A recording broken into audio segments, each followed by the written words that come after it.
B. Butter. Butter. Butter. Butter. Butter. Hello party people. Today we're going to be taking a look at the letter B. B is for block of baloney. And okay, before we begin, I'd like to address my absence. I've been, busy with work and life stuff. But yeah, no time to dilly-dally. This video is fucking too long, dude. It took too long to make. I've been chipping away at it for the past few months or whatever it's been. So let's get right into it. Alright, here we go. B-Wings is a vertically scrolling shooter. The background story to this game is that there is no background story. You play as the FX1, which can be upgraded by collecting different attachments that will appear every so often. There's also a button that allows you to detach your current upgrade in case you want to swap it out for another one. When you are not wearing any attachments, you can press the same button to duck to avoid enemies. But I always hate this feature in these games because more times than not, you're in a sticky, dodgy situation, and you swoop down, and then it throws you back up into an even more dodgy situation. So I don't use it. Babel No 2, AKA Tower of Babel, AKA Mystery Tower, is a puzzle game that consists of 64 levels that involve you moving around L-shaped blocks in order to reach the exit of the level. The plot of the game is that you are an archaeologist and explorer. Think like Indiana Jones, but less cool, named Indy Borg 9, in search of the Hanging Gardens of Babylon. After reading some old scriptures, you find that the only way to see them is to travel to the very top of the Tower of Babel. Now this game is just extremely hard for no reason. Like, I understand what I'm supposed to do, but for the life of me, I cannot do it. I think it's mostly a mix of bad game mechanics and me also being stupid. But on we go. Back to the Future. This game is not good. Not even slightly. Not even one smidgen. This game has no good qualities. For one, you can't come in contact with literally anything. If you do, you die. You donezo. And the enemies move way too fast. And you move way too slow, brother. Way too slow, brother. You can pick up what looks like bowling balls to throw at them, but half the time it's pointless because they either rush you or shoot you with projectiles that are impossible to avoid. Also, I didn't get very far into this game because I got frustrated, but each level is the same. It's just you walking down the road avoiding enemies. The soundtrack is annoying and the time limit moves too fast. As for the story, it's basically a dumbed down version of the movie. You're Marty McFly stuck in the 50s thanks to Doc Brown, and you're trying to return to the 1980s. If you haven't seen it already, go watch it and pretend like this game does not exist. It's for the better, trust me. While researching this game, I also found an old commercial for it, and this guy has the gall to say, and I quote, "It's almost like being in the movie." Back to the Future. It's almost like being in the movie. Brother. I'm not sure what movie you watched, but it definitely wasn't Back to the Future. Back to the Future Part 2 and 3. This game also just follows the story of the movies. Basically, Doc Brown takes Marty to the year 2015 to prevent his future son from committing a crime. Biff takes the sports almanac and travels to 1955 and gives the book to his younger self. Over the next 3 decades, Biff uses this information to win money by betting on sporting events, thus becoming the richest and most powerful man in the world by 1985. To make sure nobody else gets the almanac, Biff travels through time and collects various items and puts them behind locked doors in 3 different time periods. Now Marty must travel to all 3 periods to find and return the items to all their original places in order to retrieve the almanac and destroy it. After Marty does this, he receives a letter from Doc that was written in 1885. According to this letter, Doc has become stranded in the past and must be rescued, or else this will start to threaten the future. Now Marty must go back in time in order to rescue Doc in the DeLorean. Before returning to 1985, Marty must find and return 10 more items to the rightful locations. I guess this game is okay if we're comparing it to part 1, but still I cannot tell anything that is going on. You enter these easily passable rooms, and all the rooms look like prior rooms, so I couldn't tell if I was progressing any. But again, I just recommend watching the movies and pretending like these games don't exist. Bad Dudes is a game about a couple of dudes that are bad. When you boot the game, you are met by a screen that says, "The president has been kidnapped by ninjas. Are you a bad enough dude to rescue the president?" And that's as good as it gets, baby. The game was kinda janky, though that could have just been the emulator I was running it on. And to be completely honest with you, I found out how to spin kick pretty early on and just spammed it the whole time because I thought it was funny. The two characters you get to choose from are named Blade and Striker. Bad News Baseball is a baseball game, but it's actually kinda cool, you know? It's like Wii Sports Baseball, but not Wii Sports Baseball, you know what I'm trying to say? My only downside is that you move too slow, and sometimes the direction you throw the ball in is kind of wonky. What I will say is that it's one of the best sports games I've played thus far, but I'm sure there's many more to come. Bad Street Brawler. Lawbreaking crooks, thugs, and circus renegades rule the mean streets. It's a real zoo out there. The city is unsafe, and the good citizens live in constant fear. You are Duke Davis, former punk rocker, and the world's coolest martial arts vigilante. You are a lean, mean thug thrashing machine, returning to your native city streets as the ultimate defender of freedom. There's evil waiting behind each bush and danger lurking behind every corner. Look out! It's up to you to send the bad guys reeling with furious fist and foot bashing action. It's non-stop martial arts madness. Nail the no-gooders today and watch the street savages scatter. This game was alright.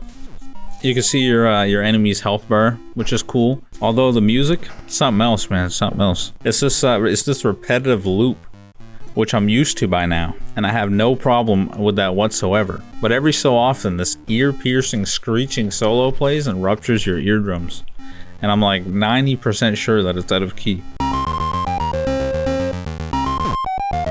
The enemies are Boxer, keep your guard up. This guy has a counter punch for every move you make.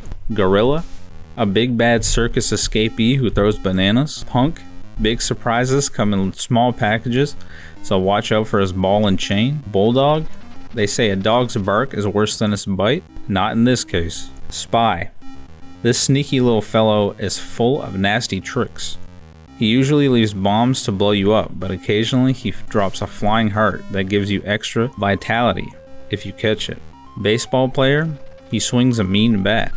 3 strikes, you're knocked out. Basketball player, he doesn't like anyone under 7 foot tall, including Duke. He uses his basketball as a weapon. Attila the Honey, she's a sharp-witted assassin with knives to match. Look out behind you, she can be a real backstabber. Skateboarder, a bad dude to meet on the street. His sole motivation is to run you down. Fat Man, he's as bad as his belly is big. He'll put the squeeze on your vitality if he gets his hands on you. Male Punker, punches out old ladies for kicks. He deserves everything you give him. If I learned anything from this game, it's that never trouble trouble until trouble troubles you. And today, my friend, trouble troubled me, and I will not stand for it. All in all, 10 out of 10. Now my ears are bleeding. Bacon Hisao Gaku, Gate In. Is not in English, nor could I find out how to get it to work. But from what I can gather, it's a horse racing game. Baboom. Bakusho, I know Gekio. This game is also not in English, and I could not figure out how to get it to work. And for some reason, information on this game is just hard to find on the internet. But from what I can gather, it's a simulation board game type beat that focuses on teenage life with chance rolls dictating life events, from gathering money to physical traits to romance, hubba hubba, etc. Shit like that. You know what I'm saying? Bakusho, Star Monomane Shitano.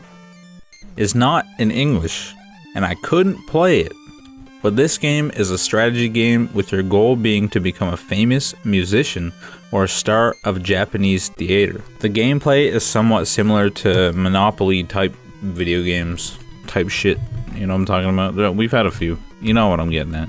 All I could gather from this game is that the soundtrack slaps. Holy schmoly, check this out.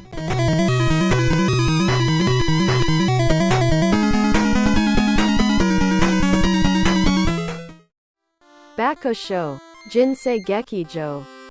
Not in English, didn't play, not funny, didn't laugh.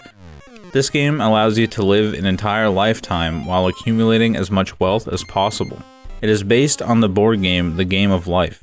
Up to 4 players take turns rolling dice and moving around the board, which then get you to make various life decisions.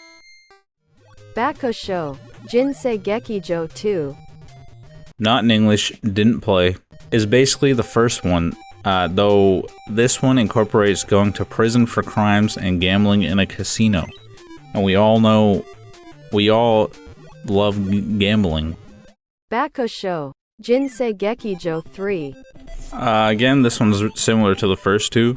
You start out as a toddler and have to live through life while being given decisions such as dating, marriage, telling the truth, whether or not you want to peek at Christmas presents, so on and so forth.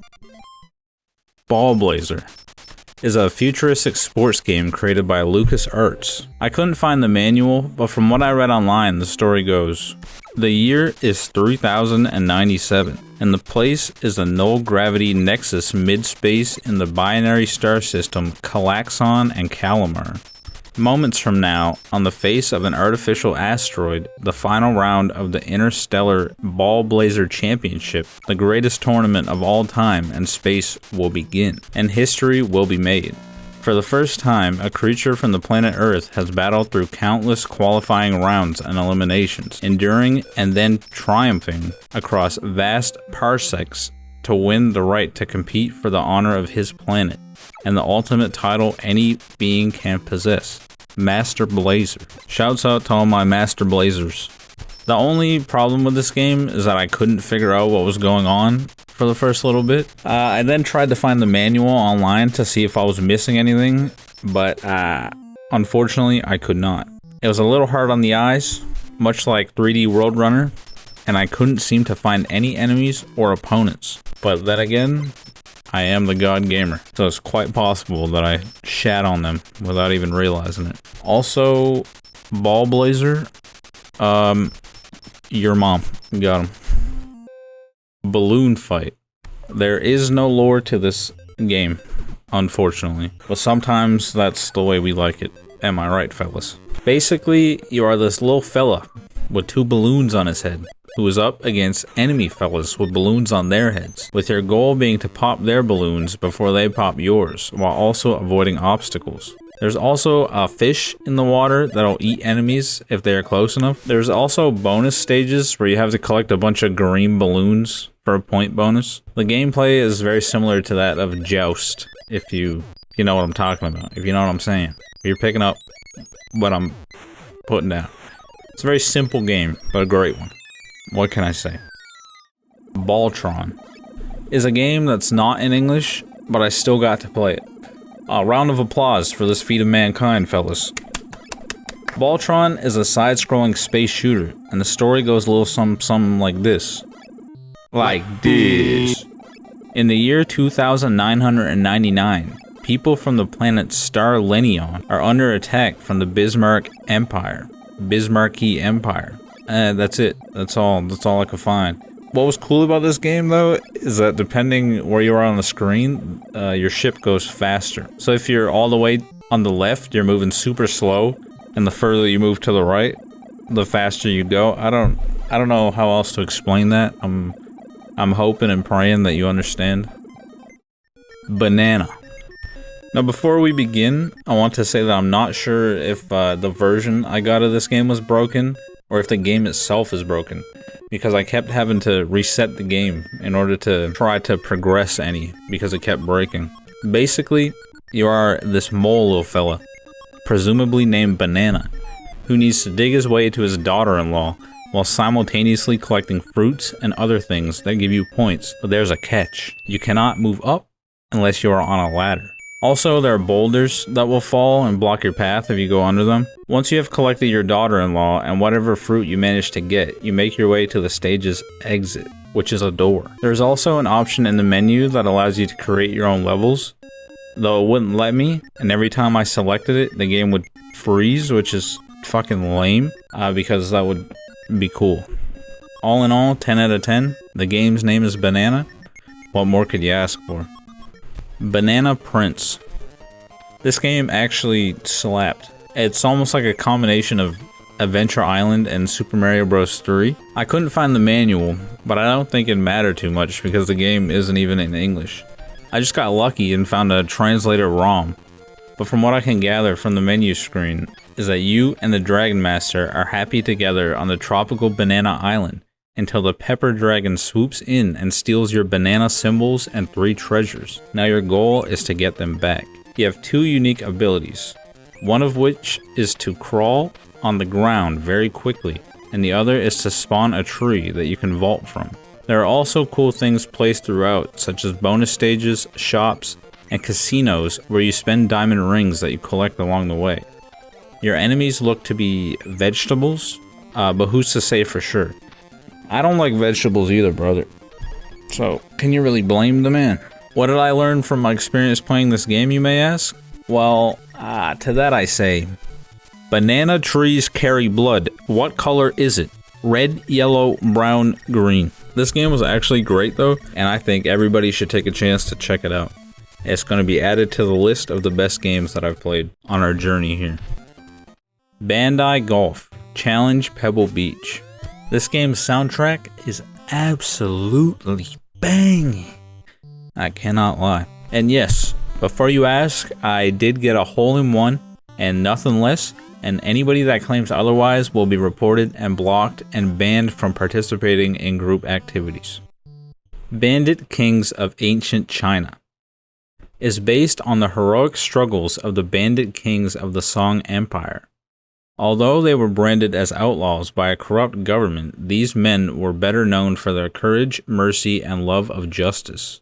While evil spread throughout China, these good fellows fought to defend their families, loved ones, and their villages against the scourge. They were true heroes.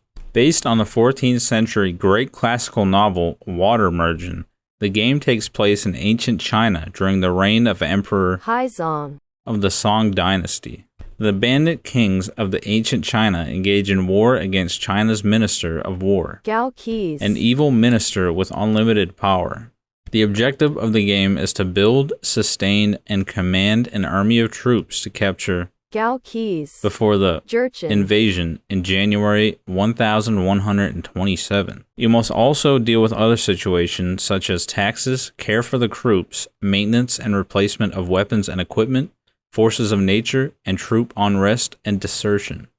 I couldn't get this game to work, but I don't really think it matters because I think it would be way too complicated for me to wrap my head around. It's a turn-based strategy game, and every playthrough I could find on the internet was super long. So even if I did get to play it, I wouldn't have made a dent into the actual game. Barbie. The game we've all been waiting for.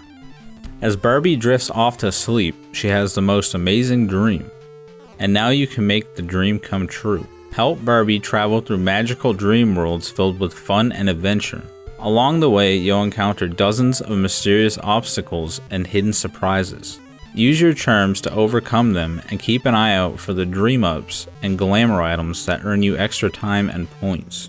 At the end of each world, one piece of Barbie's enchanted ball gown ensemble will be waiting for you.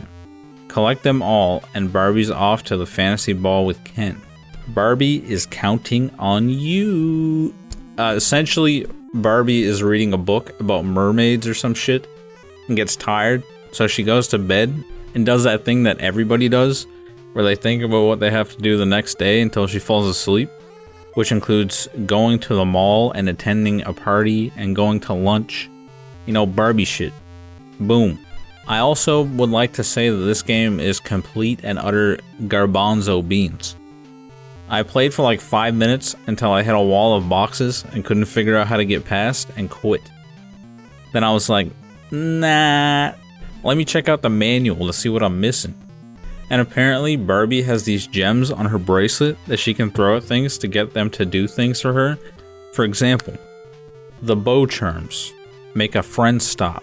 Diamond charms make a friend move. Heart charms sometimes make a friend do something extra special. Wink wink. And so what I was supposed to do was throw a heart charm at a bird that then becomes a platform which gets you over the wall of boxes. I couldn't figure out any attack or anything to fight off these stupid ass enemies, like floating tennis rackets shooting balls at you. Bruh. What is that? Hey look, if you have nostalgia attached to this game, I'm sorry. But I, a grown ass man, think this is bunk. This is hot garbage. Not to mention all the kids that were excited for this game when it came out and they were begging their parents for Christmas or their birthday or whatever, just to be faced with this certified scam. This is a certified hood scam. With that being said, 10 out of 10. We all have a little Barbie princess in us somewhere. Barcode World. This game wouldn't work for me, but I think it's because the game came with a literal barcode scanner called the Barcode Battler. In order to play the game, you needed a special set of Barcode Battler cards with barcodes printed on them. Barcode World included barcode cards that feature characters from many Sunsoft series, most notably Heberick and Gimmick. It also came with a white card that enabled players to scan any barcode they could find around the house on consumer products. From the gameplay I could see online, it was just 2 players 1v1ing with whichever character's barcode they scanned. Maybe there was a story, but I did a bunch of digging and couldn't find one, so maybe we'll never know. It was actually a really cool concept. I can't even lie. Could you imagine like some fucking, I don't know, some Sunsoft character fighting like a bottle of mayonnaise or something? Jar of pickles. The Bard's Tale is a fantasy role-playing game that would take me forever to break down if I didn't read the manual. So here goes. Down with Mangar the Wicked. It is the time of swords and magic. In a distant world, there is a town called Skara Brae. The town had prospered thanks to many years of peace, and the lively voices of the people enjoying a rich life could be heard throughout the town. Mangar, the evil sorcerer, came, and with his strong magical power turned the town of Skara Brae into a world of winter. The town that had been so peaceful suddenly turned into a town gripped by fear with monsters lurking. Many people were annihilated, and those who survived mostly abandoned the town. But the brave ones who remained in the town were courageous. They came in one after another and gathered at the Adventurers Guild on Main Street to fight against Mangar's evil power.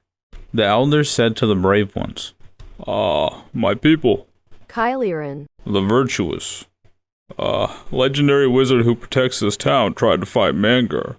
But Mangar's evil power locked him up in the tower northeast of town.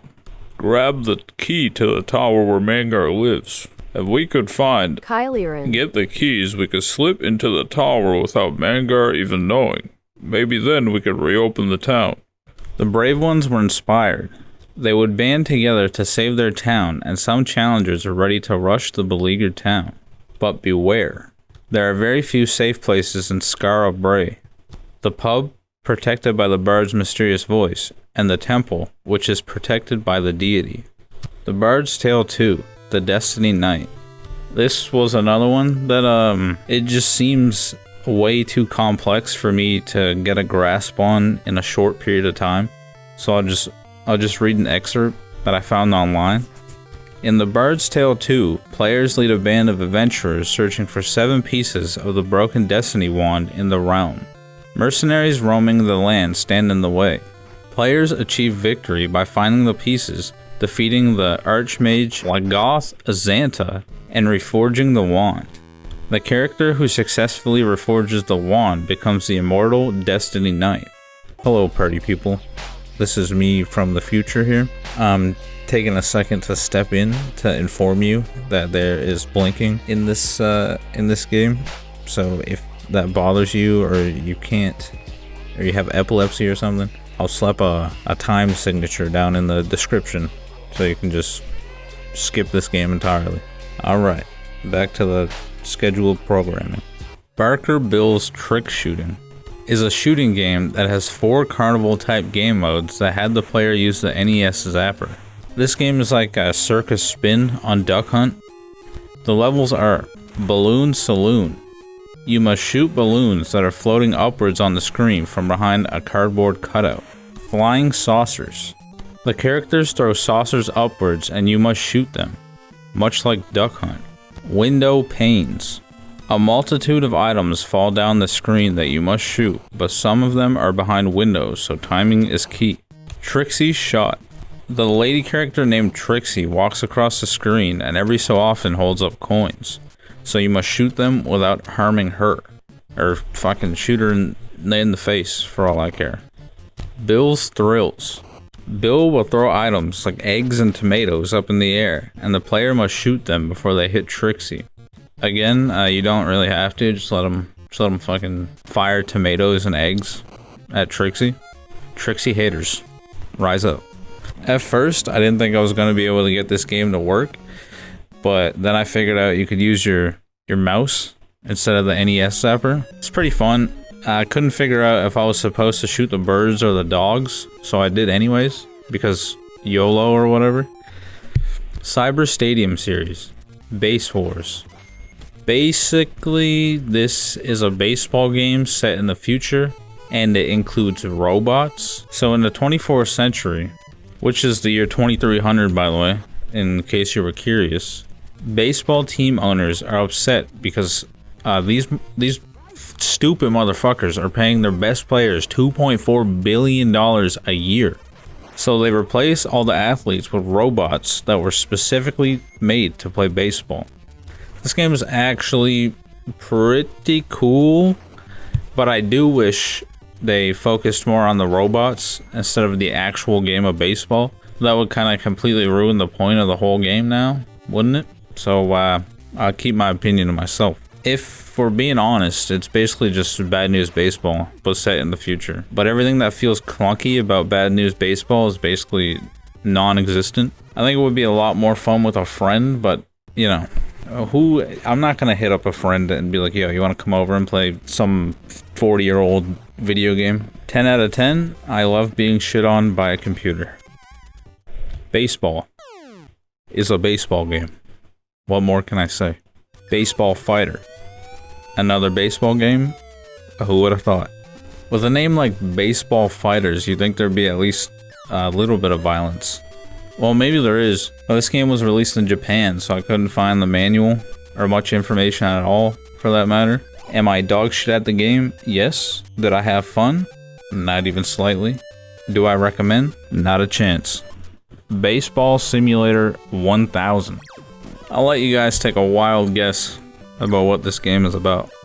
What's different about this one though is that there are these things called Ultra Plays, which is basically an ultimate ability that can be used at some point in the game, like when you're pitching, hitting, or just out in the field. I would name these off, but I don't want to bore you because there's like 1,000 baseball games. Also, you get to pick which stadium you want to play in, which is Julio Jalapenos. Baseball Stars, a baseball game. Baseball Stars 2, a baseball game. You can pick a stadium, very cool. Bases Loaded is a baseball game. Bases Loaded 2, second season, is a baseball game. Bases Loaded 3 is a baseball game. Bases Loaded 4. Now this game is actually the best game on this list. I'm just kidding, it is a baseball game. Bio Senshi Dan, Increaser to no to Takai. I found out after playing this game that there was an English translated ROM, but I played the Japanese version. The story goes something like this. A little something like this. Little something like this. The year is 2081, and the Earth has been taken over by monsters under the command of a mysterious entity named the Increaser. You play as a little fella named Dan, who travels in his time machine to the year 1999 in order to stop the invasion before it could wipe out the human race. You travel around the map killing enemies in order to get energy that allows you to purchase power-ups like better weapons and shit like that. It kind of reminds me of like a dumbed down version of Metroid almost, but like not even remotely close to being Metroid. You know what I'm saying? What I will say though is that this game is a masterpiece if you take into consideration that it isn't a baseball game.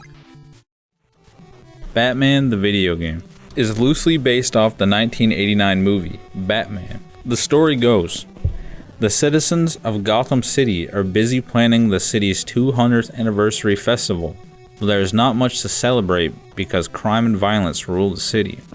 The only man who can free the city from the Joker's evil clutches is the one and only Batman. With your help, the Caped Crusader can defeat the Joker and save the good people of Gotham City. Batman is armed with special weapons and acrobatic strength. He must destroy 15 types of enemies and 5 bosses while traveling through 5 stages. Finally, Batman comes face to face with the Joker, but who will prevail? It's up to you. Though a bit hard at times, this game is actually insanely good. I won't lie to you. This has to be like top cup of few games that we've played so far. You are given 4 different weapons. These being your fist, you just fuck shit up. Hit them with the 1-2 combo, 2 hits, me hitting you, you hitting the floor. A spear gun, which shoots spears at enemies, hitting them with the whole Jaws treatment. Batarang, which is basically a boomerang in the shape of the bat logo. What I dislike about the Batarang is that it's one use only. You think if you threw something and it came back to you, you'd have unlimited uses or like a deterioration effect, like maybe throw it twice and it's gone or something, but no. And finally, are you ready? Are you sitting down right now? The Dirk. It's like a ninja star, but it shoots off into 3 directions. Lil Durk, know what I'm saying? Lil Durk meme in brackets. There are also items that enemies drop. These are bonus item, which gives you points. Pellet item, which is just ammo essentially. The manual has a convoluted ass explanation for what it is, but I'm just gonna leave it at it's ammo. That's all you really need to know. And lastly, the heart item, which allows you to regenerate some health. The game also gives you unlimited continues, which is massive. I've actually played this game before. Once upon a time, when I was a wee little lad, I went to visit my grandfather for the summer and had nothing to do, so my cousin let me borrow their Nintendo. And I remember I played this game and Dr. Mario, but I don't remember it being this good. Batman: Return of Joker. Personally, I don't think this one is as good as the first one, but the graphics do be smacking though. The plot, according to the manual, goes something like this. Precious metals are mysteriously missing from Gotham City mines. One of these metals has a highly toxic composition which is used to build explosives for missiles. Gotham City police have exhausted their resources and frantically call the Batman to help. He knows this scheme can only be the insane workings of one criminal mastermind. The Joker has returned. Batman must follow the trail leading to the location of the Joker's secret hideaway before it's too late. It won't be easy though. The Caped Crusader must use his new arsenal of weapons to foil the Joker's evil henchmen and rely on his acrobatic strength and wit to overcome the obstacles that block his way. Gotham City is relying on you to stop the return of the Joker. Yo, check out this stance though. Look, you looking at this stance right now? What I dislike about this game is that as you progress throughout the levels, there are these crates you can shoot, and upon doing so you get weapon upgrades, but once you die your upgrades are gone. So you'll get this overpowered gun on an easy level, get halfway through a hard level and die just to be brought back to this pea shooter and have to shoot the enemies like 20 times to kill them, opposed to once with a cracked weapon. There's also this like ultimate ability you get after collecting a lot of the power-ups that drop, which is pretty dank, fellas, pretty dank. Batman Returns.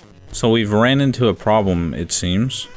Every scan for this game's manual that I found online has this error on the page where the story is supposed to be. I'm not sure if this is the actual manual, or if one PDF of this manual is just posted everywhere that just so happens to have the same scanning error. So unfortunately, we are unable to get the full watered down version of the story, but the game is based on the 1992 film of the same name. So at least we can kind of piece together what's going on here. So I'll read what I can from the game's menu animation. Gotham City seems peaceful since Batman released it from the Joker's clutches, but some people have seen a strange man's shadow in the sewer. The cats in the city are getting noisy. The time is coming when Batman must return. It is a peaceful winter's night in Gotham City. The Ice Princess is about to light up the Christmas tree for the citizens. Suddenly, a huge gift box appears and the Red Triangle Circus Gang bursts out of the wrapping. Gotham Plaza changes from a festive party to a horrifying bedlam. The bat signal blazes into the sky and Batman returns to Gotham City. Shit reads like a poem, doesn't it? Kinda do be beautiful though. This game kinda reminds me of the Super Nintendo Spider-Man game, Spider-Man and Venom, Maximum Carnage. Now that game is a certified hood classic. While this game is good, I didn't particularly like it as much as the other two. Batman also has this ability to do a lot of damage if you press the A and B button together, but for some reason it drains hit points. The enemies have a health bar as well, which is nice, though I would have rathered an ability bar of sorts that allowed you to use his ability until the bar drained instead of dipping into the health. You also have 3 attack options, them being 1. Your fist, 2. A batarang, which does a lot of damage and I use it to plow through the game's first boss, and 3. A grapple gun that can be used to kill flying enemies later in the game. This has unlimited use, thankfully. There are also crates and other things you can break to get certain bonuses, like a small heart that gives you 8 notches of health back, a big heart which gives you 16 notches of health back, and a life box which gives you an extra life. A batarang that gives you 4 batarangs with the max being 9, a test tube that can be used on Catwoman and will cut her remaining life bar in half, a bat disc which adds 3 discs for use in the Batmobile with the limit also being 9, and a coin which gives you points and only appears in the Bat Ski Boat section of the game. Bat Ski Boat. Bat Ski Boat. Kinda rolls off the tongue nice, doesn't it? Bat Ski Boat. Bats and Terry is a game based off the manga series of the same name created by Yasuichi Oshima. You play as a baseball superhero named Batsu, who uses baseballs to kill enemies. Apparently being hit switches you from Batsu to Terry, who swings a baseball bat at his enemies, but I never got to experience that because I never got hit. I picked a weird game to be good at, but I mean, at least there is one. The enemies include robots, animals, and monsters. Weirdly enough, this game has little to nothing to do with baseball, which is great. Speaking of baseball, Battle Baseball is a baseball game that crosses over characters from several popular Japanese franchises like Godzilla, Ultraman, Kamen Rider, and Gundam, to name a few. Kind of cool, if you ask me. Still a baseball game when it comes down to it, but it's nice to spice it up every once in a while. Battle chess. Let me start off by saying I don't know literally anything about chess, so naturally I didn't have the slightest clue about what was going on. But the manual says, "Welcome to our kingdom. For thousands of years, our 2 people have waged bloody battle for control of the board. Red against blue in a never-ending struggle for total dominance. We now ask your help in driving our blue foes from the empire that is rightfully ours. Your military strategies are legendary and your bravery unequal throughout this land. You will need them both in vanquishing your foe, for he is a mighty adversary. And brute force will get you nowhere in a land where the lowliest pawn can topple my lovely mighty queen. Patience and planning are key to unlocking victory. I place my entire army at your disposal and our fate in your hands. King Red. Hey you windbag. This board ain't big enough for the both of us, so quit yakking and let's make some warfare. King Blue." Apparently this game follows the same rules as traditional chess, but with like battle cutscenes. Check out this death animation though.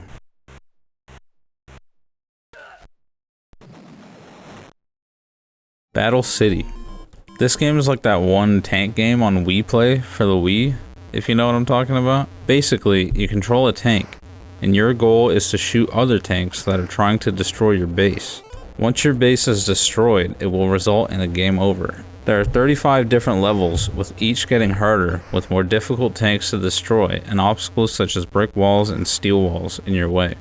Also, there are occasional flashing red tanks that drop power-ups, these being a clock, which stops enemies from moving temporarily, a protective shield, which helps you avoid taking damage temporarily, and a bomb that destroys every tank on the screen. Battle Fleet. This game isn't in English, but check out this Pac-Man Popeye looking fella.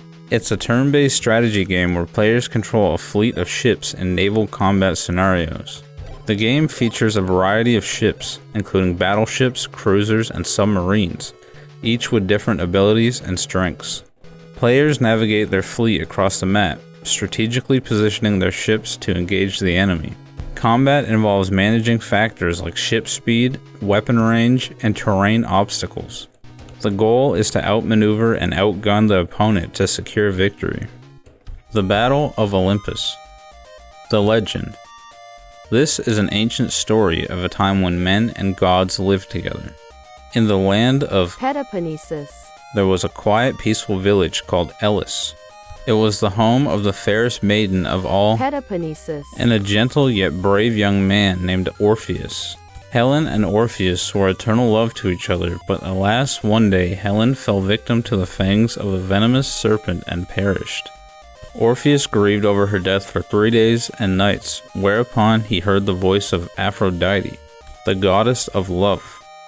I have watched over your love, and I know of the deep grief you now feel. But do not give up hope. Helen has not really passed away. Hades, the god who rules the netherworld of Tartarus, has taken away the soul of Helen so that he can make her his queen. The power of Hades is greed, and he has many henchmen in Tartarus. The only way I can help you save Helen is to suggest that you look for the 3 nymphs. They will guide you on your way to Tartarus. If your love for Helen is true, Orpheus, go now and save her.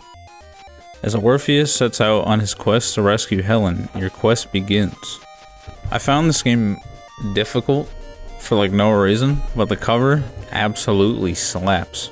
There are a few weapon upgrades you can get in this game, these being the club, which sucks if we're being honest. A sword. What else can I say? The Staff of Fennel. The power of this staff is greater than the club. If you perform a certain task, the staff will enable you to emit the fire of Prometheus. You will be able to attack an enemy from a distance, burn down certain obstacles, or illuminate the inside of an otherwise dark cave. And the Divine Sword, which is the most effective weapon for attacking. It also enables you to use the power of Argus. Since the power of Argus is thrown in a straight line, it is an extremely effective weapon. But until you acquire the Bracelet of Power, it will consume your physical stamina. I found the drawings in the manual for Hades' henchmen really cool.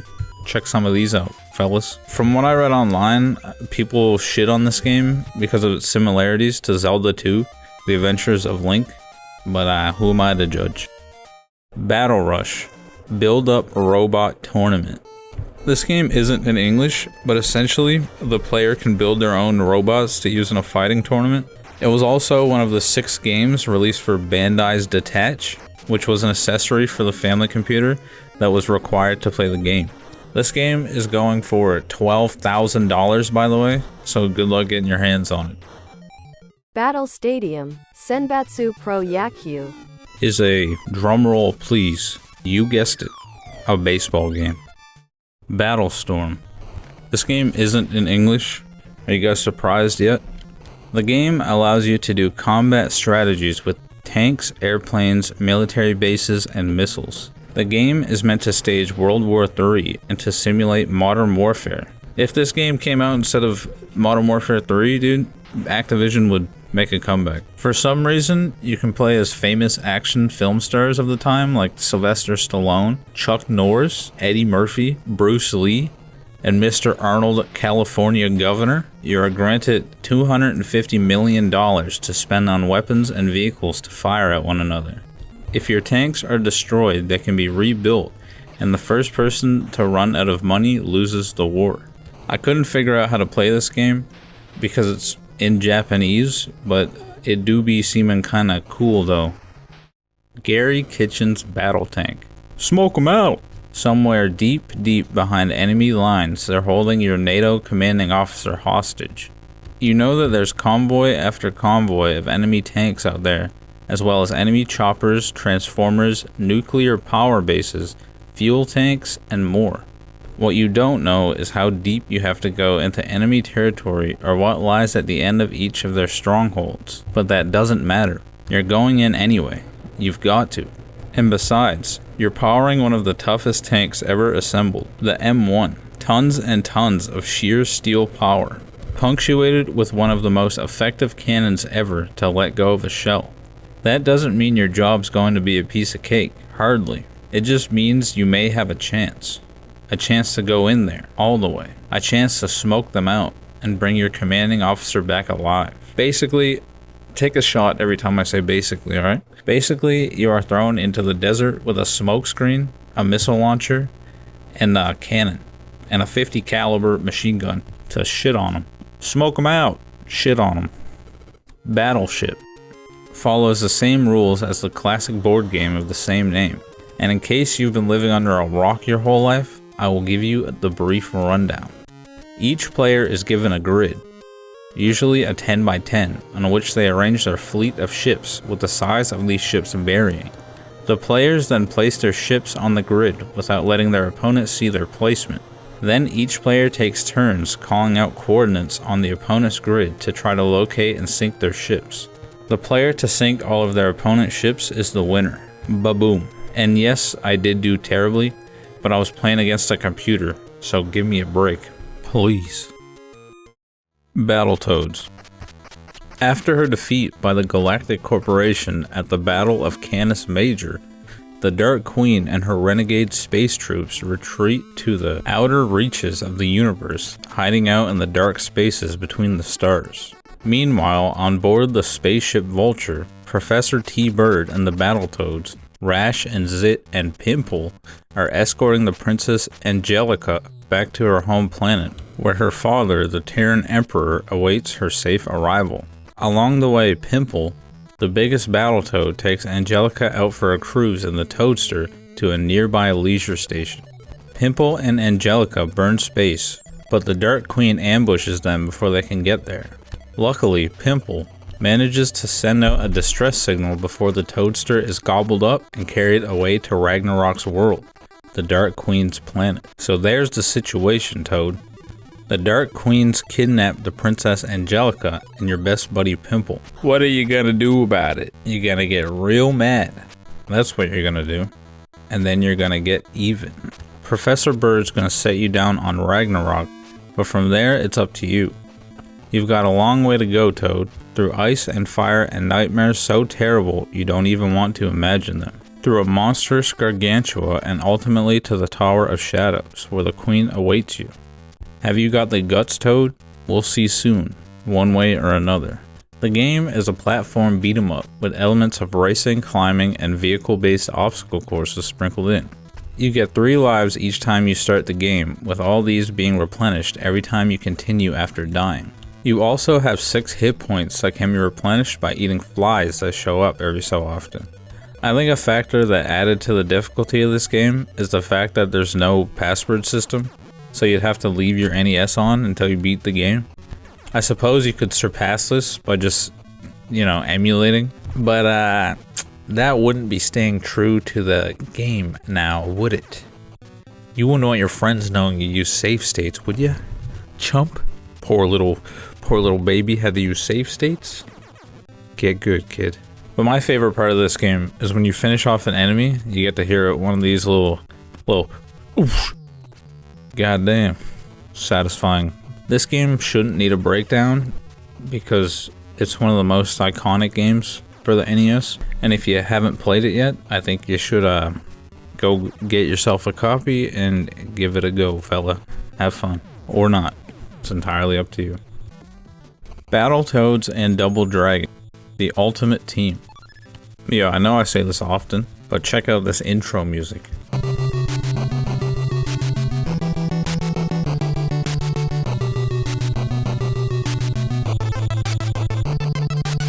Oh my god, absolute banger. The ultimate team. Following her crushing defeat at the hands of the Battletoads on Ragnarok's world, the humiliated Dark Queen hightailed it to the outer reaches of the universe. Months have passed, and the Queen's parting threat of revenge has become a distant memory to Professor T. Bird and the Battletoads, Zitz, Rash, and Pimple. However, when a mysterious energy beam from outer space renders Earth's military might powerless, and a city-sized spaceship called the Colossus smashes out of the moon, the professor knows it has to be the Dark Queen trying her latest galaxy-dominating plan. He's right, of course, but what he doesn't realize is that the shady lady's taking no chances this time, and she's cunningly teamed up with the equally shady Shadow Boss. This means that the Battletoads will not only have to fight the Queen and her sidekicks, General Slaughter, Big Blag, and Robo Manus, but Abobo and Roper, the Shadow Boss's minions as well. So that's how it stands, Toads. The Dark Queen's got herself some serious backup, and now she's coming to take over your Earth. What are you gonna do about it? First of all, you're gonna get the sides even. Those terrific twins, Billy and Jimmy Lee, otherwise known as the Double Dragons, are just raring to get in on the action, especially since the Shadow Boss is their archest of enemies. After picking up the dragons in the battlecopter, it's time to play Space Cadets and intercept the mighty Colossus. Now's the time to get mad and bad as you begin your epic quest to save Earth from the bad guys. It's not going to be easy, team. The Colossus is a big ship, and there's bound to be a whole ton of trouble waiting within its neutron shields. And with trouble comes questions. Will the team up between the Toads and the Dragons be tight enough to defeat the Dark Hordes? And if so, will the Dark Queen and the Shadow Boss hang around long enough for you to settle the score? There's only one way to find out, so pick up that controller and play Battletoads and Double Dragon, the ultimate team. Much like the first Battletoads, this game is a beat 'em up, and you have the option to play as either Billy or Jimmy Lee from Double Dragon, or Zitz, Pimple, and Rash from Battletoads to beat the Shadow Boss and the Dark Queen. The gameplay in this one is more so that of Battletoads than Double Dragon. What the flip? While I was researching this game, I went ahead and found the Nintendo Power issue that it appeared in, and bazinga. Check this out, bazinga. Also, Double Dragon. Bro, I can't even. Also, Double Dragon D's nuts across your mom's face later while she's battling my Toad. Got him. Beauty and the Beast.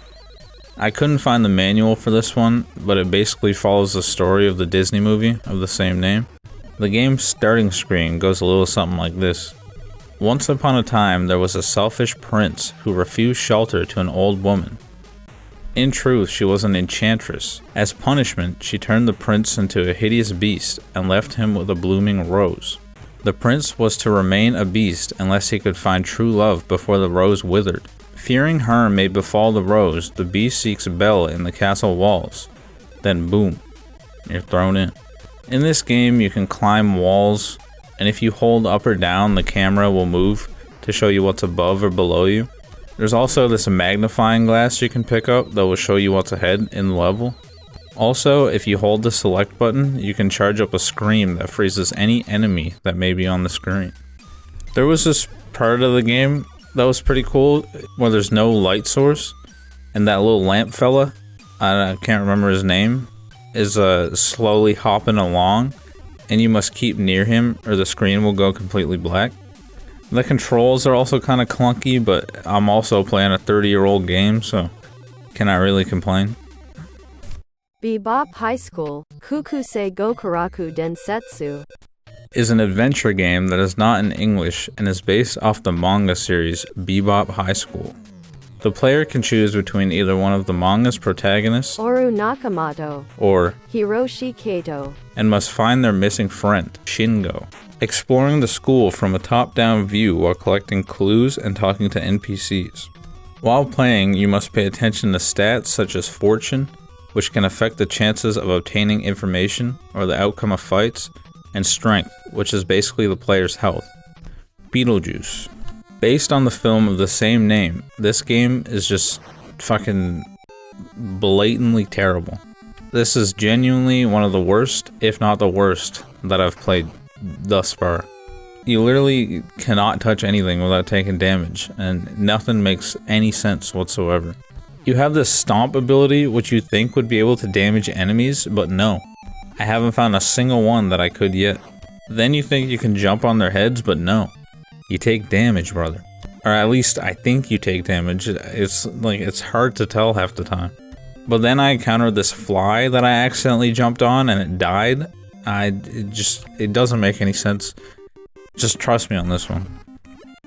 Beetlejuice, Beetlejuice, Beetlejuice. Attention J-Mart shoppers. Bothered by living? Irritated by their annoying antics?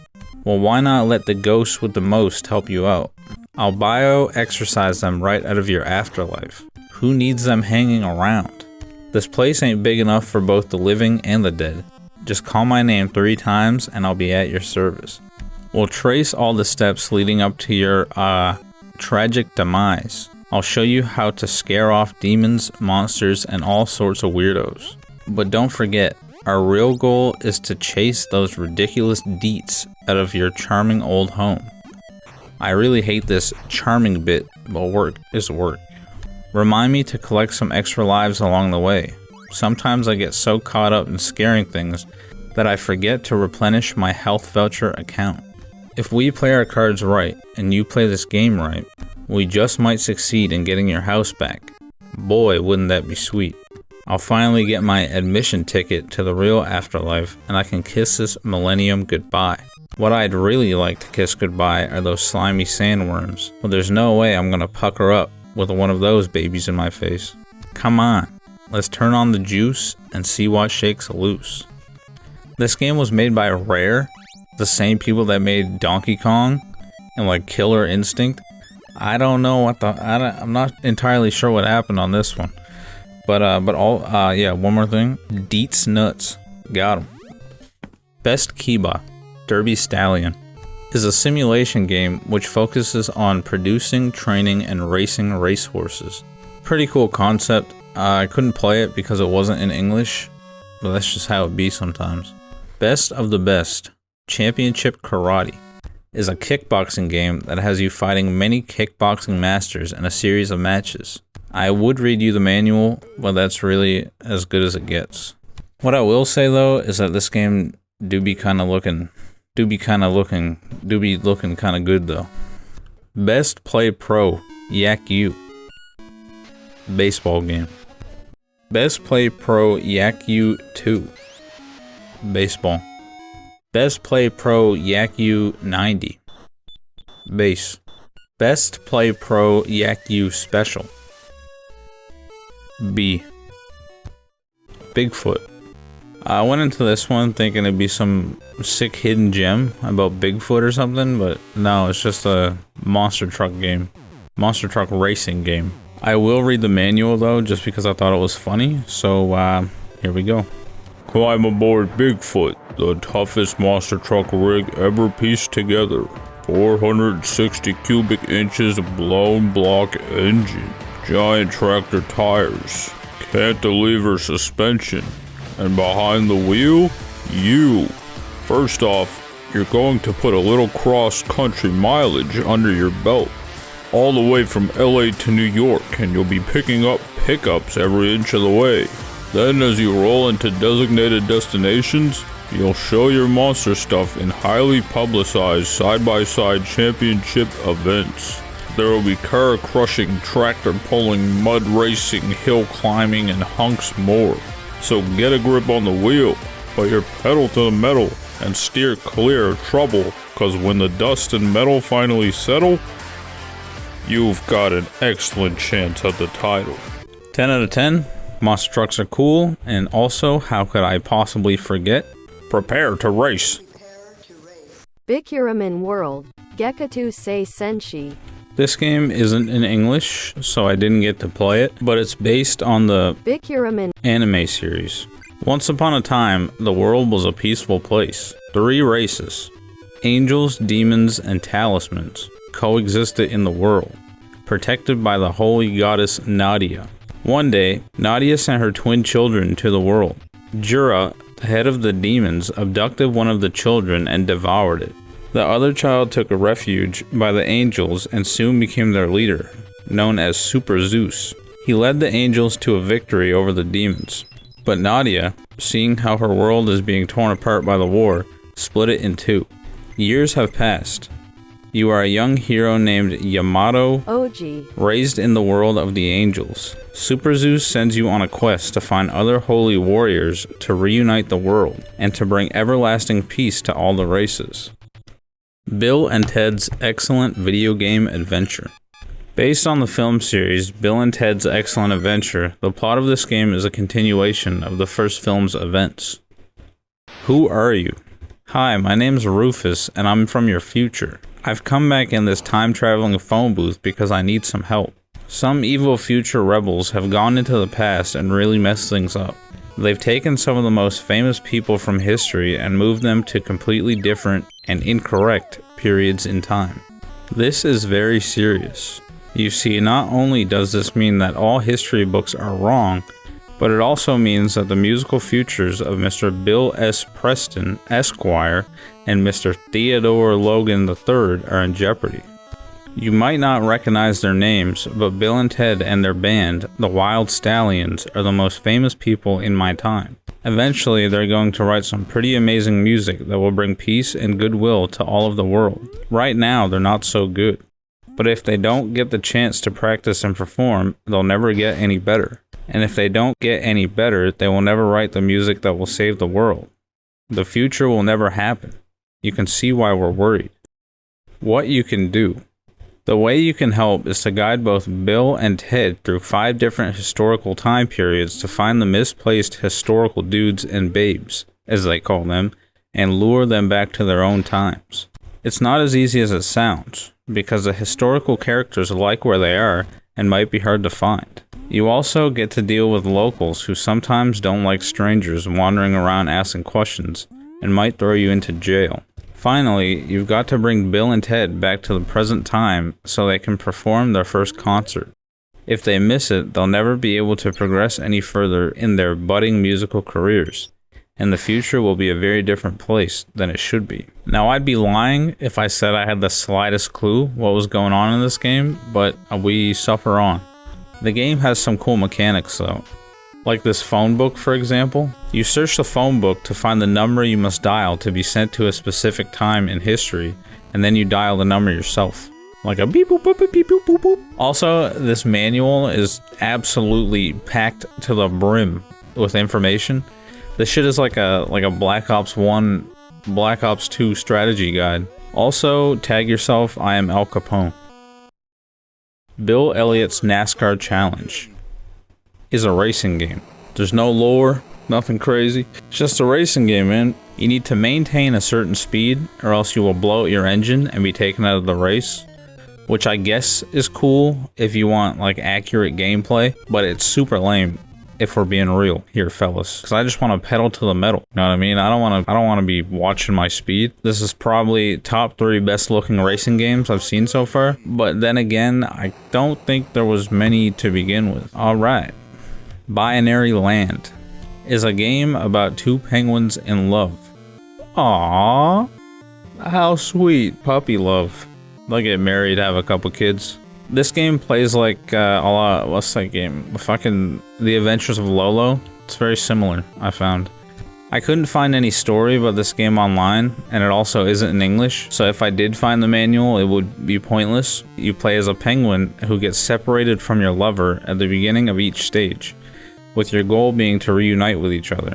But the kicker is you play them both at the same time. So I don't even know what to compare this to, but yeah, I'm sure you can gather from the gameplay on the screen. Also, you guys need to be on either side of the heart simultaneously, which is annoying and finicky at times, and makes the game harder. I'm going to break my monitor, I swear. Bio Miracle Bokutte Upa. For some reason, in this game, you play as a baby, traveling through an imaginary world filled with cakes and pigs and shit like that a baby would dream about. You inflate the enemies to kill them, but they can also be used as projectiles or platforms before dying. Think like Bobble mixed with Super Mario World P-Power. You know what I mean? I couldn't make it past the first boss because I wasn't able to shoot the inflated enemies that it spits out in the right direction. And once you die, you need to do the whole level all over again, which I could absolutely, positively not be fucked to do. There are also item drops you can get across the map.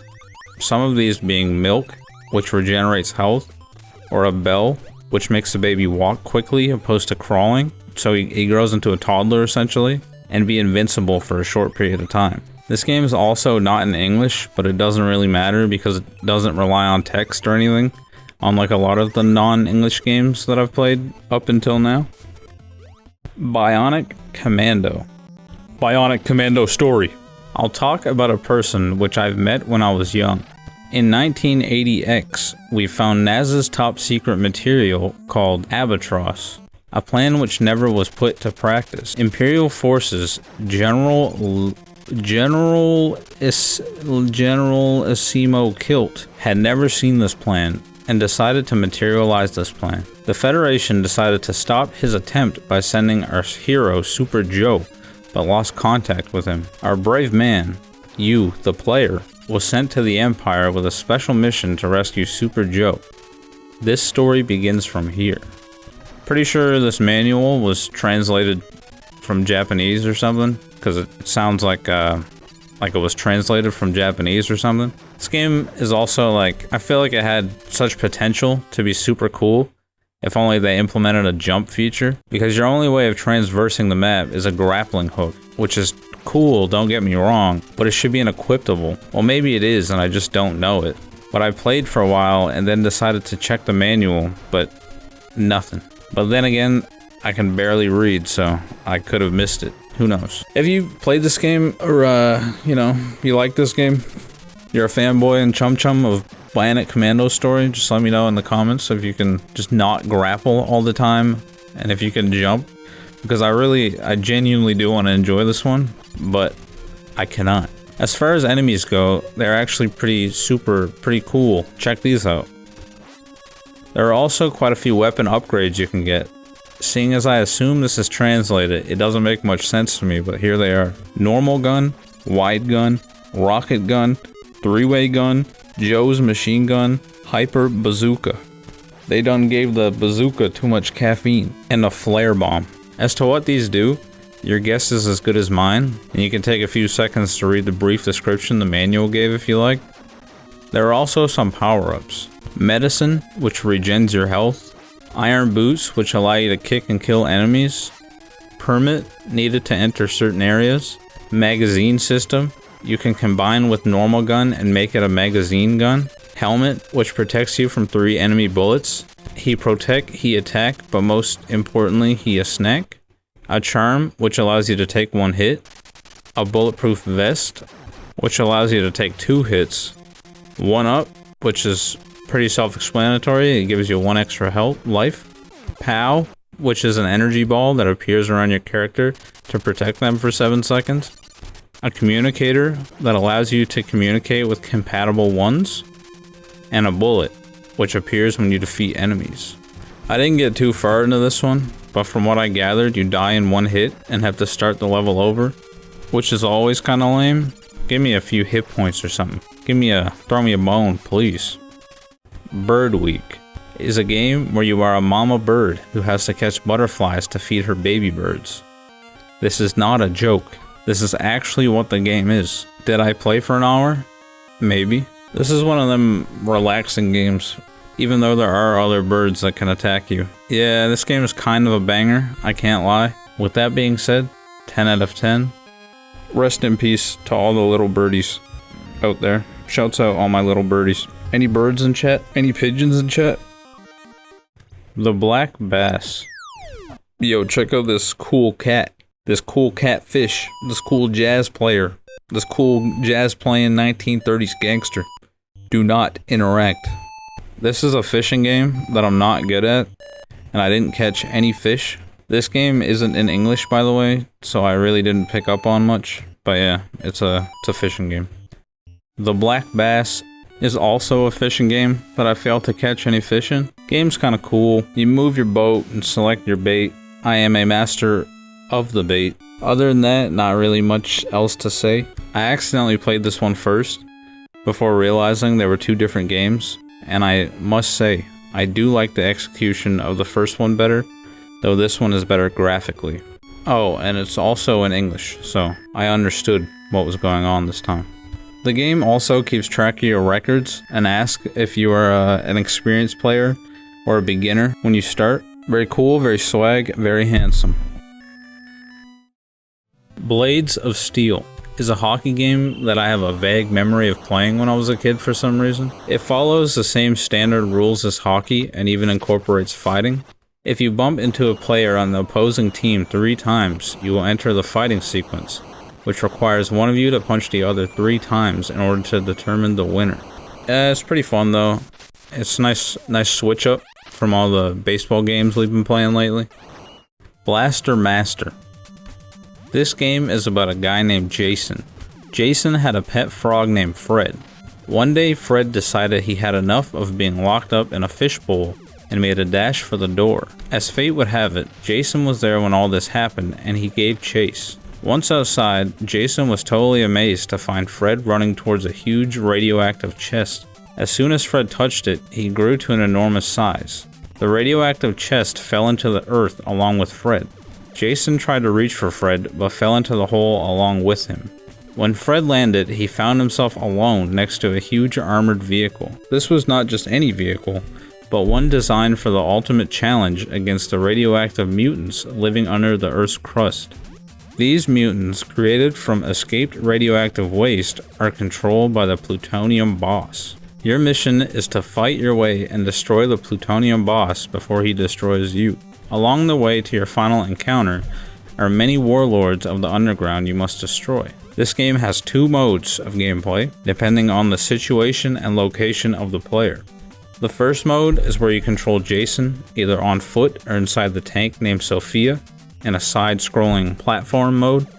The second mode is where the player controls Jason on foot in a top-down perspective. The goal of the game is to complete all 8 levels and destroy the mutants and their bosses with weapons such as guns, grenades, and special weapons. When you shoot a mutant, there is a chance that they will drop a P block, which is used to regenerate health, aka power as it's known in the game.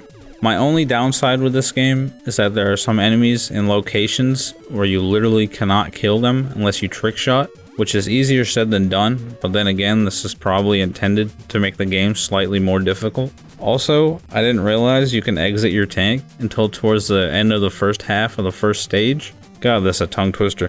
The first half of the first stage? Towards the end of the first half of the first stage? So I walked past like 3 doorways that would have you exit the tank to enter. Womp womp, I guess. Pretty good, fella, pretty good. Pretty good game. But a frog, a boy and his frog. The boy and his frog in the bog on the bayou. Blodia Land Puzzle Quest. First and foremost, I really did try to figure out how to play this game on my own, but I really could not wrap my head around it. I almost had it, but slowly was getting more frustrated, so I had to watch a playthrough. Usually when things like this happen, I'm like, okay, let me pull up the manual. But this game isn't in English. I also couldn't find much information about this game online anywhere until I came across a few reviews and a few forum posts from like 20-30 years ago. What it really comes down to is this game is a puzzle game with our goal being to lead the hero to the treasure with you shuffling map pieces around to make sure he follows the right track. Like those games, you know, on it's a lot of Flash games where it's like, oh, you're in the sewer and you control like the pipes and like the water gets blocked and then you gotta rearrange the pipes to get the water to the other side. You know what I'm saying? Does that make sense? Yeah, it's similar to that, but it's a lot more complicated. Oh yeah, baby. Bloody Warriors, Shango no Gyakushu. This game isn't in English and was also really hard to track down information for, but from what I can gather, you are a young man from an ancient village which suffers from attacks by a vicious monster. You are assigned to find the monster's lair and to defeat it. However, upon your return to the village, you find out some people were abducted by the Imperial troops. Now you have to find out the Empire's true motives and to solve a grand mystery. I apologize that some of these games are like, Bro, what are you talking about? What does that even mean? but it's like some games are so hard to find information for on the internet, but I really do try. Sometimes I'll sit here for like a half hour just trying to find like anything, like a forum post from like 1998 about this game that somebody posted, you know? But yeah, moving on. The Blue Marlin is a fishing game that I personally like better than the other ones we've looked at on this list. I think there was like 2, 3. You play as a fisherman who is competing in a tournament, the objective being to catch the largest billfish. Instead of casting a reel and sitting and waiting for something to bite, you control a boat with a rod hanging off the back, with you having to drive around schools of fish hoping that one bites. If you get a little too silly, you scare the fish away and you have to try again. Once the fish bites, the game switches from a top-down view to a mini-game of sorts where you must reel in the fish. But you must be careful, because it is possible to snap the line or for the reel to start smoking. And that's not good, because we care about the reel's health and don't want it damaging its lungs. The Blues Brothers is a platform game based on the band The Blues Brothers, where your objective is to evade the police and other vigilantes to get to a blues concert. The manual tells the story like this. Jake and Elwood Blues are back in town to put on the greatest rock and roll show ever seen. However, Sheriff McGraw hasn't forgotten the chaos created the last time these two boys passed through town. To prevent the Blues Brothers from getting to the stage on time, the sheriff has sabotaged all routes of access. Despite the sheriff's efforts, Jake and Elwood are pretty sure they remember the way, or at least the general direction. To avoid being detected, they pass quickly through the shopping mall and then sneak into the back of a warehouse. Unfortunately, Jake and Elwood make a wrong turn and wind up in prison. However, through their clever maneuvering, they manage to escape. The Blues Brothers continue on, sneaking through the sewers and finally reaching the concert hall by passing through an abandoned building site. Jake gave a little smile. "Watch out!" he shouted. The Blues Brothers are back, and you'd better be ready. Yeah, this game was wonky at best, and very bland for something that incorporates the Blues Brothers. But hey, it's better than Back to the Future, so it's a great game. Top 10 games all time if Back to the Future is a contender. Bo Jackson Baseball. It's a baseball game, brother. Nothing to see here. Check this out though. Bokusuka Wars. This game is something else. At first, I thought it was the version I got, but no, it's just a black background. Also, it's hard on the eyes, and I cannot compute. As for the story, you play it as an unnamed hero who must fight through 600 meters of forest, deserts, and mountains to reach the enemy castle and kill the king. However, you cannot reach the castle alone. The hero must use an army to avoid all enemy encounters because if you die, it's over, and you're back to the beginning of the game. When a battle occurs, a little battle icon will appear and a winner will be chosen. In order to build an army, you must bump into trees and rocks, but that is a Famicom exclusive, as in the other versions of the game, you must free allies who are imprisoned in cells. I might come back to this one because I think it'd be cool if you actually took the time to figure out what was going on. But since we have like 1,000 more games, if not more to play, I'll put it on the back burner for now. Bomberman. This game is a classic, and I feel like everybody has played this at one point or another in their lives, but the game story goes a little something like this.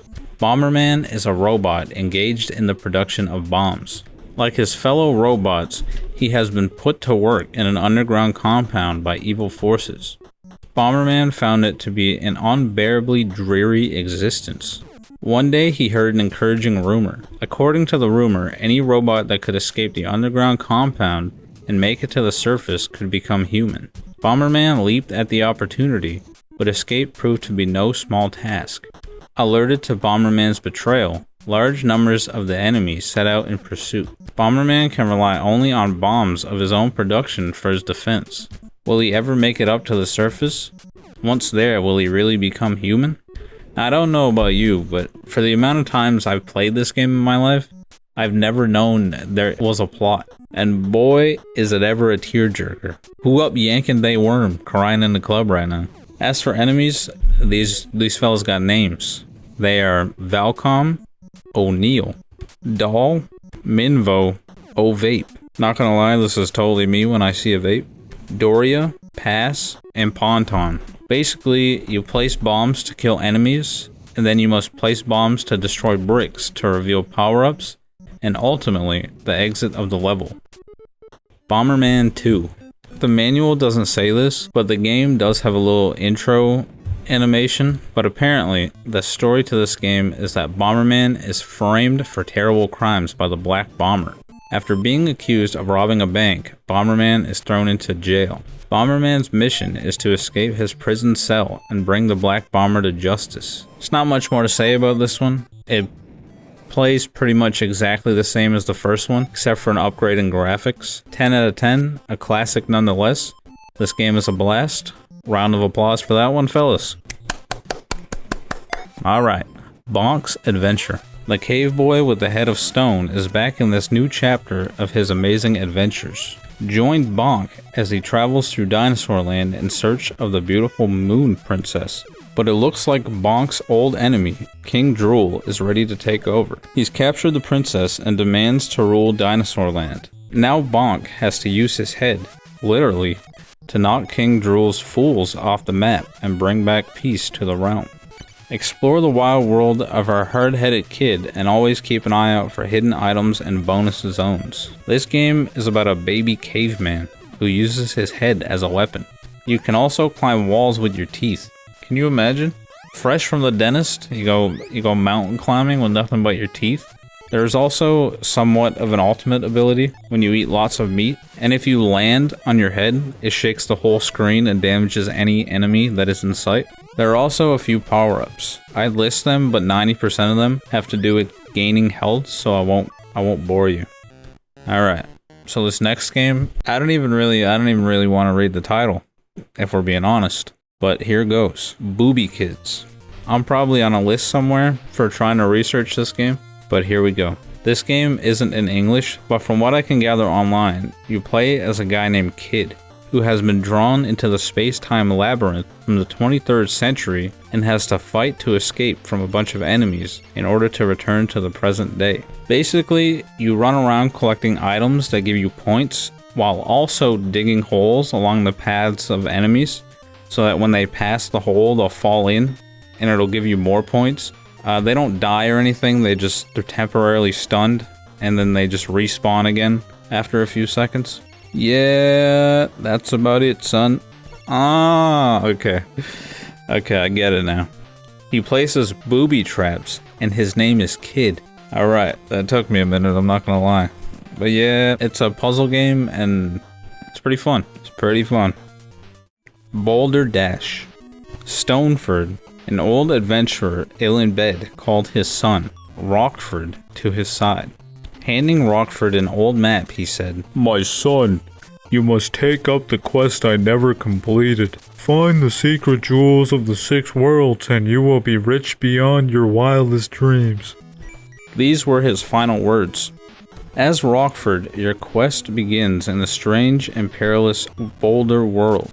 An underground world swarming with weird enemies all out to prevent you from collecting the priceless diamonds just waiting to be mined. Can you master the enchanted walls? Transform butterflies into jewels? Find the mysterious escape tunnel and get away from the growling amiibo before it engulfs you? 6 different magical worlds of adventure await you in Boulder Dash. This game has you digging for diamonds, but you must be careful because there are boulders everywhere. And if you dig the sand from beneath a boulder, it will crush you. It'll fall. It's like Minecraft. When you're digging sand, you gotta be careful or else it'll fall. And it'll crush you. That's pretty much the gist of it. There are also a few enemies that I will list. These are Buzz Buzz, Ping Ping, Flap Flap, Bubble Bubble, Bim Bim, Guri Guri, Puff Puff, Pyro Pyro, Tacky Tacky, and Amoeba. This is some Goonies type story. Could you imagine an old wise relative is about to die? They're like on their deathbed, and their final words are like, hey, take this map, you little bitch. There's a high, and I mean high chance of you dying. But go get this treasure, youngster. And then boom, he dies. Not to mention, these are diamonds, so in a real life scenario, would you really need to collect every single one? You go in there, you go in the entrance, and you snag a couple diamonds, and you just leave, man. I'm sure you'd be alright. You know that meme where the two guys are mining, and one gives up right before hitting the diamonds, but the other keeps going? Yeah, that's what this game reminds me of. You miss 100% of the shots you don't take, and 99% of gamblers quit before they win big. So let that sink in. A Boy and His Blob. Trouble in Bloblonia. Bloblonia. What the flip? Look, he likes them. Likes them. The boy's blob loves them. Jelly beans, that is. In every flavor under the subway. Like vanilla, apple, tangerine, cinnamon, cola, coconut, and more. Like many boys in the 21st century, the boy has a buddy from outer space. This one's from Bloblonia, a place where an evil emperor makes everyone eat only marshmallows and chocolates. In fact, for the emperor, healthy things like vitamins are poisonous. Blob, his full name is Blobbert, came to Earth looking for someone to help him defeat the evil emperor. That's how he met the boy. To defeat the evil emperor, the boy and the blob will need a goodly supply of vitamins. And to get the vitamins, they'll need money. To get money, they'll search the underground caverns for hidden treasures and diamond stones. So what's a boy to do? Just whistle. That'll call Blob, then feed him jelly beans. You see, the boy miraculously discovered that not only does Blob love jelly beans, but different flavored jelly beans turn Blob into different shapes, and that those shapes can be used to get through many otherwise impossible situations. With his repertoire of shapes, Blob can help the boy overcome even the most outrageous obstacles, as long as Blob gets the right flavored bean. In fact, with enough jelly beans and enough flavors, anything is possible.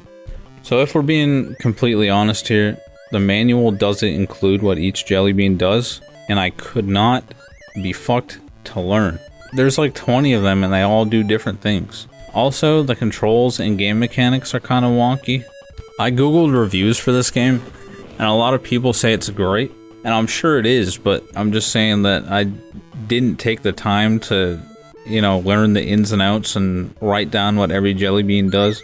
I'm sure I also could have googled that and made it a lot easier, but though I do think the concept is really cool, and at some point I would like to come back and actually give it a good try. 2 thumbs up, brother. Bram Stoker's Dracula.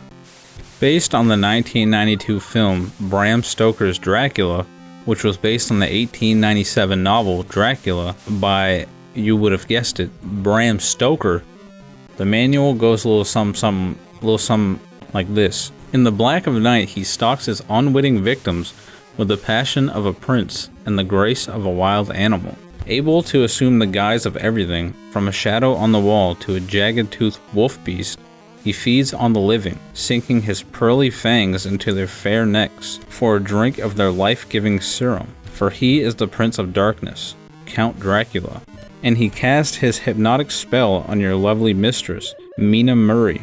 Now you, Jonathan Harker, must drive a stake through the heart of this vampire and save the fair Mina from eternal life as a vampiress. This game reminds me of another game that I've played somewhere on this list, mostly because the camera moves up and down when you press the D-pad in whichever direction. I can't remember which one. I'm pretty sure it was on this list actually, on letter B. I also got shit on big time, but that seems to be the trend. This game is actually kind of cool, and I may come back to it at some point and actually try and progress instead of dying a bunch. You can also get power-ups from what looks like Mario blocks. Scam alert, scam alert, scam alert, scam alert. Break Time, the National Pool Tour. is a pool game with varying levels of difficulty. Couldn't quite get the hang of it. Any bulliards in the chat? Breakthrough. There's no story to this game from what I can find, but the manual says, equipped with only a missile launcher, you must avoid enemy attacks, landslides, and landmines. Bars. Advance through enemy territory to recover stolen PK-430 fighter planes. Gain points by destroying vehicles. The game is over when you lose 3 vehicles. This game was extremely hard for me for no reason. Sometimes when I play these games and I struggle a lot, I Google it and see what other people have to say, and half the time I'm the only one struggling. You control a war vehicle that shoots bullets, but also dies in one hit for some reason. Like there's these cowboy looking dudes, and God forbid you get shot by a bullet in a fucking tank, by the way, then boom, blown up, and acting like you don't know nobody. It also implements that thing where you move faster the further right you are on the screen, and slower the further left you are.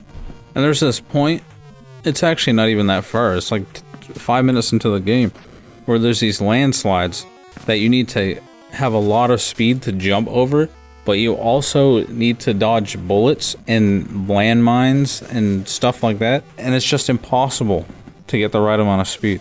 I figured it out eventually, but there's more, like the further you go. And so once you get past one, you gotta master the next one, and then you gotta master the next one, and then so on. 10 out of 10. Great game for people with anger issues. Very calming and relaxing. Bobble. This game's manual has a comic in place of the story page.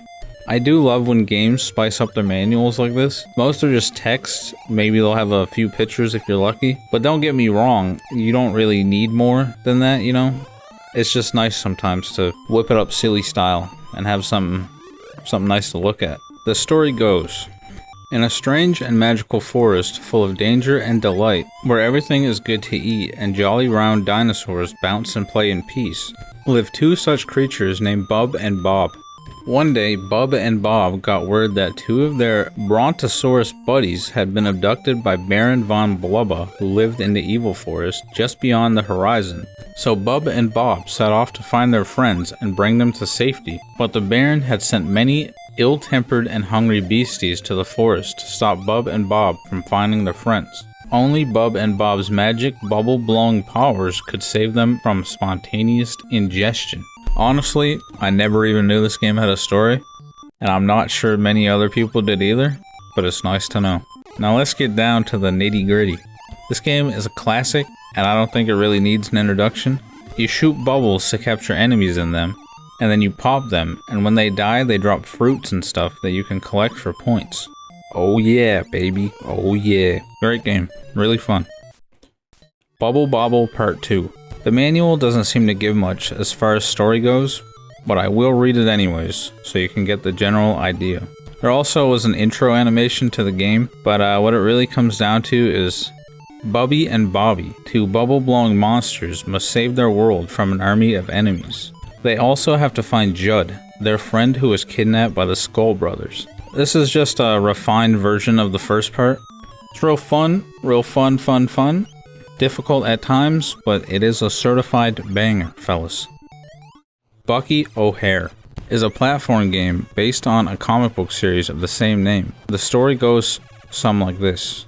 One hair-raising adventure. In the darkest part of the Aniverse complex, the robotic master of all toads gave the Toad Air Marshal orders to kidnap as many of the crew members of the righteous Indignation as they could and tossed them into Toad prisons throughout the Toad Emperor, as part of an overall plan to destroy Captain Bucky O'Hare. Deadeye Duck, Jenny the Aldebaran Cat, AFC Blinky, and Earth Boy Willie DeWitt were captured by the Toads. Only Bucky O'Hare escaped by a whisker. Now he must scour the Aniverse to rescue his comrades from the Toad menace who has imprisoned them. Bucky knows full well that unless he acts fast, all the wart remover in Sector 37 won't save his crew. Then and only then can Bucky get back to his mission of infiltrating the Toad magma tanker and destroy it once and for all. So buck up, load up your pistols, and let's croak some toads. I don't know how to summarize this game. It's very difficult, and I did in fact die a lot, but all in all, it is a great game. I can't even lie. What I do like about this one is that you can select which order you want to play the levels in by selecting one of the few planets shown. Kind of reminds me of that one cyber game. I can't remember what it's called. We played it a while back though. I think it was in part A. But yeah, this almost feels like what that game wanted to do. You know what I mean? This game is also super expensive on eBay. Shit will run you like $500 to $1,000. Just blow a paycheck on Bucky O'Hare for the NES. The Bugs Bunny Birthday Blowout.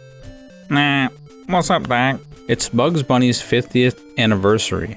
Yippee. However, his friends are jealous because of all the attention Bugs Bunny is receiving because they have never been given parties of their own. So now they are all going out of their way to sabotage Mr. Bunny here. The plot do kind of make sense though.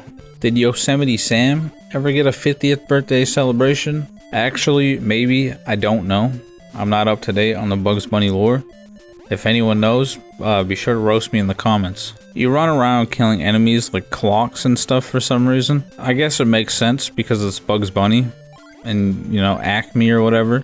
All in all, pretty solid platformer, if I do say so myself. I thought this game was good, but sometimes when I like a game, everybody else hates it, or vice versa. Like, I'll Google the reviews and people will be like, oh, this game fucking sucks, and I was like, oh, I thought this game was pretty good. While I was Googling reviews for this game, I found this gem. Too horny right now. LOLOLOLOLOLOLOLOLL. I agree. The Bugs Bunny Crazy Castle. Welcome to the Crazy Castle. Listen, Doc, it's up to you to guide me, Bugs Bunny, through the castle and rescue Honey Bunny, but don't think it's going to be easy. Those rascals Daffy Duck, Sylvester, Wile E. Coyote, and Yosemite Sam have captured Honey Bunny and hidden her deep within the castle. Along the way, we have to collect all the carrots while avoiding those rascals. Okay, Doc, let's get going. I don't know why I'm surprised, but both of these Bugs Bunny games are pretty solid. I don't know if there will be any more on this list, but as of right now, the streak is unbroken. Basically, you have to make your way up this castle while avoiding enemies and collecting carrots. Every so often, you will collect a power-up that can be used to attack an enemy. I never got any of these to connect, but they are there, so you can if you want. Once all carrots are collected, you move on to the next level. Easy peasy. Suffer and succotash, am I right, fellas? Bump and Jump. It's a top-down vehicle combat game. The goal is to drive to the end of the course while knocking enemies off the side of the track or by jumping on them. There are also obstacles you must avoid, like bodies of water you must jump over, and things you must watch out for, such as sand, oil, and concrete. There are also a few items you can pick up, like the power barrel, which gives you more fuel, and a bonus, which is basically a 1-up. There's no lore in this game, but you can go speeds up to 240 kilometers an hour. God damn. That's like 150 miles per hour. Could you imagine? No wonder this guy keeps crashing. You're just reckless. And quite simply, you shouldn't have your license. Burai Fighter. I assume I'm pronouncing that right. Your mission. In a remote corner of the galaxy, there lives a race of super brains known as the Burai. For thousands of years, their vast mental capacities have been focused upon one goal, the conquest of the universe. To accomplish this, they are creating huge armies of robo-mutant bizarre creatures, half robot and half living flesh. With their 7 manufacturing bases producing thousands of robo-mutants each day, the Burai army will soon overrun the galaxy unless you can stop them. Strap on your proton pack, charge up your laser cannon, and prepare to do battle with the deadliest army of mutant rogues in the universe. You must somehow penetrate the 7 bases of the Burai, where you will confront a super mutant guarding each base. Monstrous creatures like the Gigantocrab, Jawsipede, and Fang Skull, until finally you face the terrifying Slime Dragon. But with the awesome arsenal of weapons at your command, victory may still be within your reach. It is up to you to rid the universe of the evil Burai once and for all. This game is extremely colorful, looks like a rainbow. The boss enemies are also super cool. Check out some of these little fellas, check them out. Gigantocrab, more like Gigantocrep, am I right, fellas? Beware of his flailing tentacles and the venom which he spits at a furious pace. He will trap you in a corner if you're not careful. Josipede. These guys are tough. Shoot the connection points and they will separate into a wiggling mass of terror, then blast their tails to destroy each section. Fang Skull. This not so jolly Roger will chase you while firing his deadly bone bullets, but don't let him scare you. He's not as fierce as he looks. Gulp. To make matters worse, you must also avoid the falling platforms. Torchwing. This gal has a nasty disposition. She will attack with a spinning circle of fireballs. Her domain is near the volcanic fire spots, so you must stay clear of the giant shooting flames. And lastly, Slime Dragon. This green scale slime ball is a master of the Barai and easily your most fearsome adversary. He will shoot molten rock curveballs which are indestructible. Keep on your toes or you'll end up as dragon bait. This game is difficult, but I did have fun. This is another one I might come back to at some point or another. I should probably be making a list of the games that I want to come back to, but well, what can you do? Burger Time. There is no lore to this game, but the objective is to build burgers. Essentially, you climb ladders to make your way through the level, much like in Donkey Kong, but instead of saving the princess, you are walking over parts of a burger in order to build them. When you walk over a piece of the burger, it falls down to the next level, and if there's an enemy in the way, it'll kill it, or if there's another piece of burger below it, it'll knock that piece down a tier, so on and so forth, like dominoes. I really don't know how else to explain this. I'm trying my hardest here. The enemies are other pieces of food, like sausages and stuff. And they are so fast. I'm not even kidding. They're lightning fast. And they come directly to you. I swear these guys like don't stray whatsoever. They just gun it for you. But if they get too close, you can mace them. I'm just kidding. It's salt. You throw salt in their faces. And it temporarily stuns them. But you gotta be careful, see, because you can run out of salt. But if you collect an ice cream that appears every so often, you can regenerate salt. Ba-boom. Not many though. I think you can only regenerate like 1 or 2 for each ice cream you collect. It could be more, but I didn't really pay attention because I was too afraid of dying. Ba-boom. Business Wars. It's nearly impossible to find anything about this game online, so I'm just gonna read straight from the Wikipedia article to see if you can make any sense of it. I hate doing this. I would prefer not to do this, but I genuinely looked so hard and there was nothing. So, yeah, I just didn't want to leave it blank, so I'll just read the Wikipedia page. A lot of strategy is used when players have to make decisions and negotiate. Messages always arrive using the data feed style to make the game more businesslike. The game can end with a loss if the wrong decision is made at the wrong time, similar to dying in an action game. The player will have to deal with loan sharks in the Caribbean, ruthless corporate executives from rival companies, arbitration sessions, and components that make the game look more like a strategy game at times. There are no items to use and very little action, with moving the guy around a virtual office building.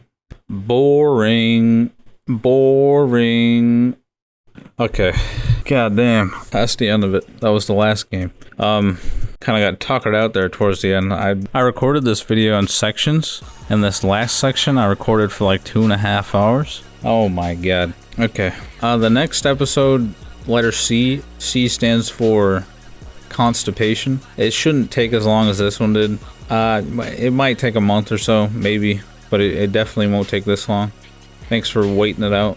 I think I've got like the proper workflow down now. Like I know how to do it. Before I would like tank it. Before I would sit here and play like fucking 20 games in one sitting and for like 3 hours and write the script, and it'd be like so draining. Yeah, but now I got the loop.